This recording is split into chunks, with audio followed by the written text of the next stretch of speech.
Hi havia una vegada un pagès que estava preocupat per les males companyies amb les que anava el seu fill, un grup de joves de la seva edat que sempre estaven pensant alguna malifeta.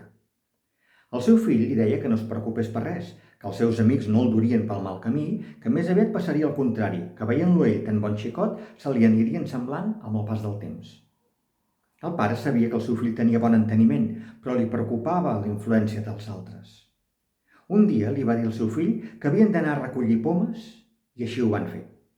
El pare posava un munt de pomes sanes i bones en un cistell, amb una de podrida dintre. El seu fill el va renyar, dient-li que una poma podrida podreix les altres, però el pare ho negà i li feu deixar el cistell al bell mig de la taula del menjador. Al cap d'unes setmanes, totes les pomes estaven podrides. El fill li va fer veure al pare que ell tenia raó. I el pare contestà que com s'ho faria ell amb la seva bondat per fer canviar els seus companys de colla. I conte contat, ja s'ha acabat.